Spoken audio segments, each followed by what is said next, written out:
No, our practice is at 4 o'clock today. So they're going to go out and do the work. Both guys had very good days yesterday. Um, Seems like, I've said that maybe 5, 6, 7 days ago. So I'm always a little bit hesitant. We'll have a good day and then we'll have, like I said yesterday, a half step back. But we're hoping to stack some good days. Today, we're hoping for another good day as they go out and do all their exercises and do their throwing. But yesterday, we were really encouraged by the work that both guys put in. And the big test is how do they respond the next day, and that'll be the test today. We saw Mike throw a bullpen. It looked like he was airing it out pretty good, or at least getting after it a little bit back at Petco. Has he had another bullpen session since that time, or anything you can share with us on that? Are you saying the one back in Petco? Yes. He got on the slope yesterday and threw the ball. He felt good, but again, we got to see how he responds today. Sometimes when he gets lathered up, hot, the blood's flowing through the arm. We've had some good sessions with that, and then the next day after everything kind of cools off and see how the body responds. So we got to wait and see how he responds today. Jayce, I know you're going to say you're not surprised by what Fernando did in the middle of that series there, but after he'd come up a few times, stranded some runners, he finished that series incredibly strong. Is that, as much as anything, show how impressive he is?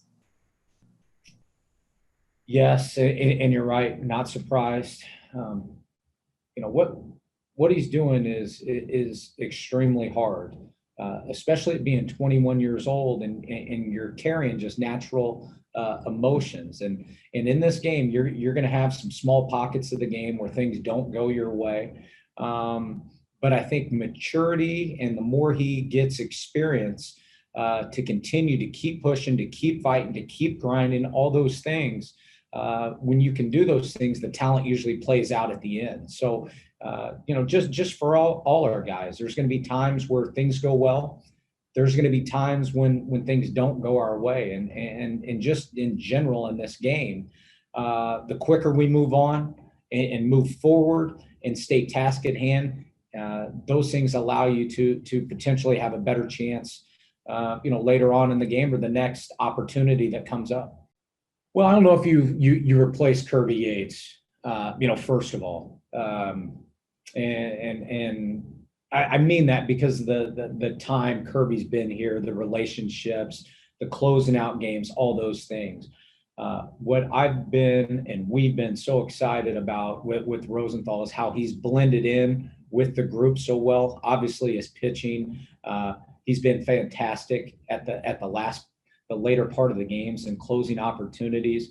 But his personality, his makeup, and his character, how that has blended into our group, and he's been able to be himself. He's a great competitor. He's got some experience. He's got some background. He's had some good moments. He's overcome some things. Just his whole story, his journey, has really helped and been a big part of certainly closing down some of these games. Jayce, when do you expect to know who's starting game one, and what are some of the things that are still in play regarding who that might be, aside from maybe your health status of some of your guys? I hope to know around 10 a.m. tomorrow. And as far as what the major determining factor of that will be, just the overall health of our staff and where we're at. Jayce, I know yesterday you said there hasn't been any conversation even about Garrett Richards in the bullpen. Have you guys had any conversation about Mackenzie Gore or one of the players you have in the bubble possibly being called upon for this round? Yeah, we've talked about everybody on the 40-man bubble as real scenarios. That's right. We still got to determine our active 28, but we also discussed the 11 and the 12 that are options as well. Yes. And if I were to ask you what's been the signature moment of the regular season that defines who you guys are, what would you point to? I don't know if I could point to one, but just as you asked that question, I think about the 7 runs with 2 outs against Seattle on that doubleheader. That was something I don't know if I've ever seen or been a part of. Nobody on and 2 outs. I think we were down 4 and we ended up scoring 7. Just as you asked that question, that's the first thing that came to my mind. Thank you. All right, we'll finish up with John Morosi. And then with Eric Hosmer, as a veteran player, of course, he's already accomplished a lot in the game, but how have you seen him evolve and adjust during the course of the season? Well, I've seen him show a big time toughness on 2 factors. Overcoming and playing through a little bit of a stomach issue that was reoccurring. And I remember him being, on IV bags and just looking honestly thin through the face and feeling terrible and doing everything in his power to go out and play. And then the second thing is seeing him come over a broken finger as quick as he has and be able to endure a lot of pain. That part, I just love toughness. And he never complains. He never, can't use the one word that I want to, complains about it.